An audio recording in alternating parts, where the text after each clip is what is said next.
لیکن اصل بات جو ہے میں آپ کو بتانا چاہتا ہوں، یہ ہے سائیڈ ایشو. اصل ایشو ہے فلسطین کا جو شروع ہونے والا ہے. بھٹی دہکے گی وہاں.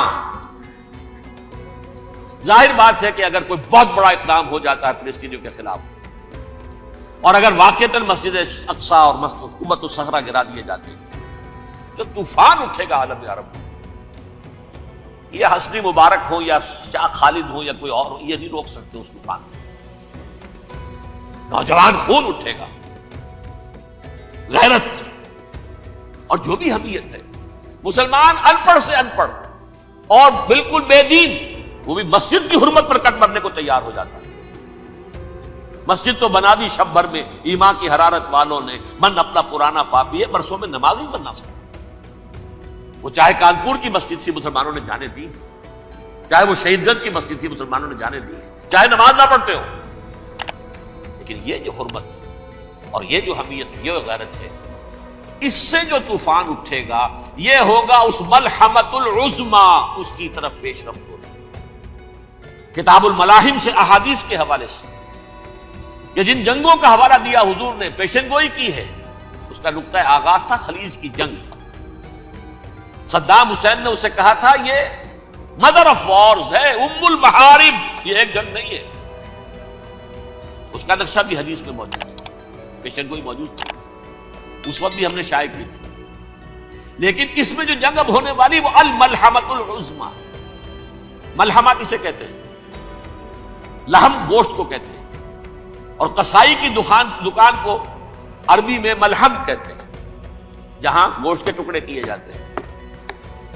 آج کل مشینوں سے ہوتے ہیں، اب جو ہے وہ ہاتھ سے چھریوں سے نہیں ہوتے، لیکن ٹکڑے ہو رہے ہوتے ہیں، جسموں کے چیتھڑے اڑ رہے ہوتے ہیں. ملحمہ، یہی لفظ استعمال کیا تھا حضرت سعد ابن عبادہ نے رضی اللہ تعالی عنہ یوم فتح مکہ.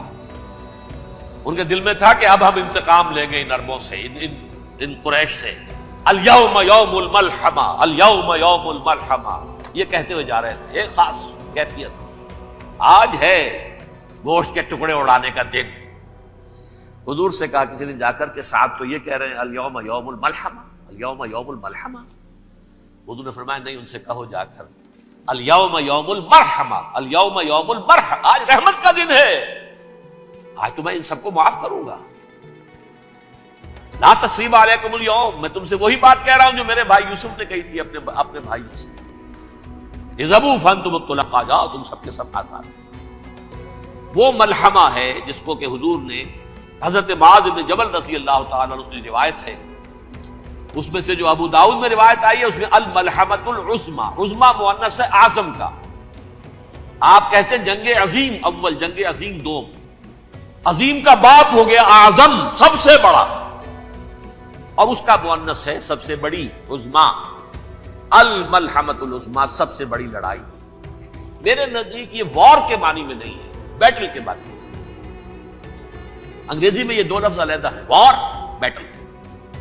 وار سالوں کو محیط ہوتی ہے، بیٹل کسی ایک خاص جگہ پر جو لڑائی ہوتی ہے اس کو کہتے ہیں. حضور کے اور قریش کے درمیان 6 سالہ وار تھی، جنگ تھی.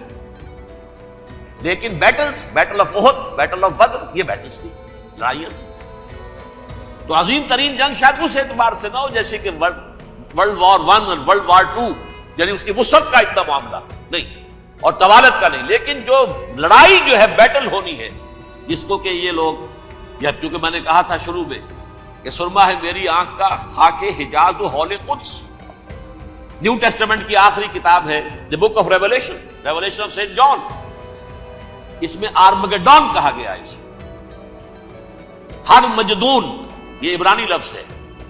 ہر کہتے ہیں اونچی جگہ کو، سطح مرتفع. مجدون میگیڈو، میگیڈو ایک وادی ہے، مرتفع، وادی مرتفع. یہ ہے واقع لبنان، اسرائیل اور شام کے درمیان جو ٹکڑا، جو ٹرائنگل بنتی ہے، یہ ہے. یہاں پر بڑی جنگ لڑی جائے، اور یہ جنگ صلیب ہوگی جو کہا ہے بش نے، یہ جنگ صلیب. سیکنڈ ملینیم شروع ہوئی تھی تو پہلی صلیبی جنگ ہوئی تھی. تھرڈ ملینیم شروع ہوا ہے، یہ سیکنڈ صلیبی جنگ، یہ کروسیڈ.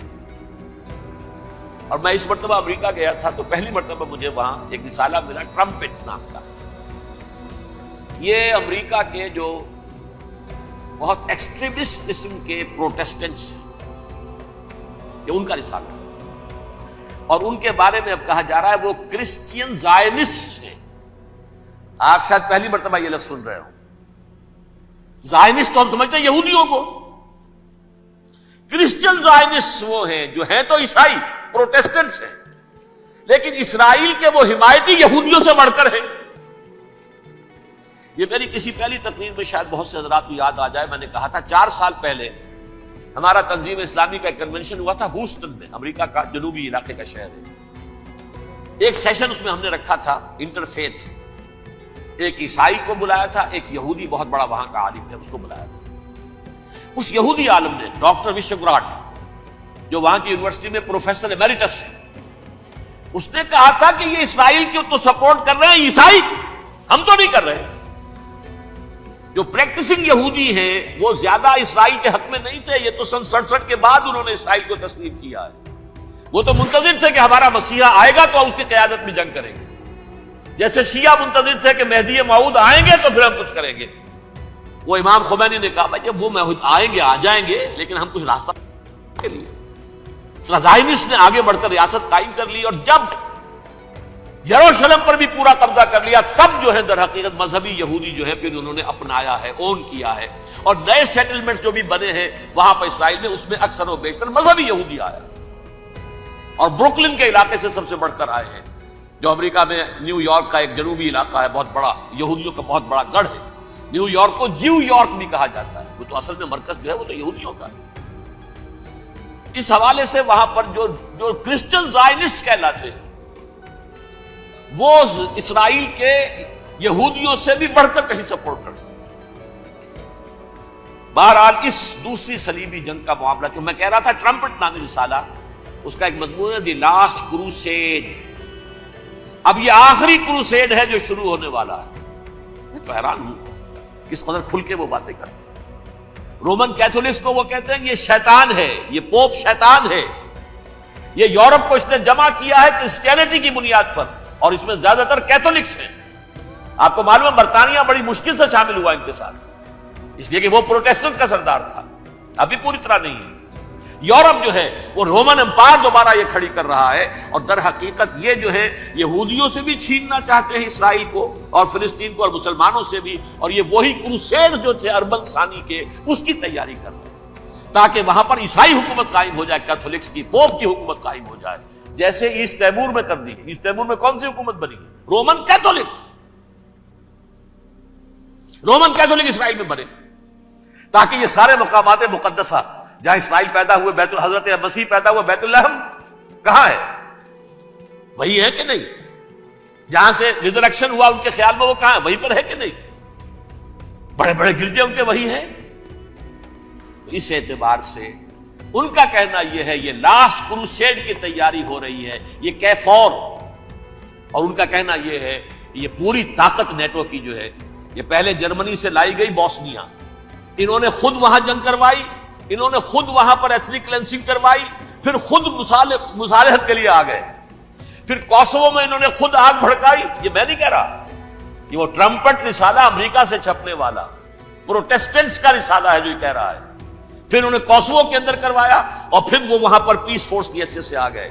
اب وہ میسیڈونیا میں کروا رہے ہیں اور وہاں داخل ہو گئے ہیں۔ اگلا قدم ان کا سائپرس ہوگا، سائپرس میں ترکوں کو اور وہ گریکس کو لڑائیں گے اور وہاں آ جائیں گے، وہاں سے ایک چھلانگ لگائیں گے اور یہ فلسطین میں پہنچیں گے، اور یہ وہاں پر ایک رومن امپائر، اپنی پرانی رومن امپائر کی طرح کی رومن کیتھولک ریاست قائم کرنا چاہتے ہیں۔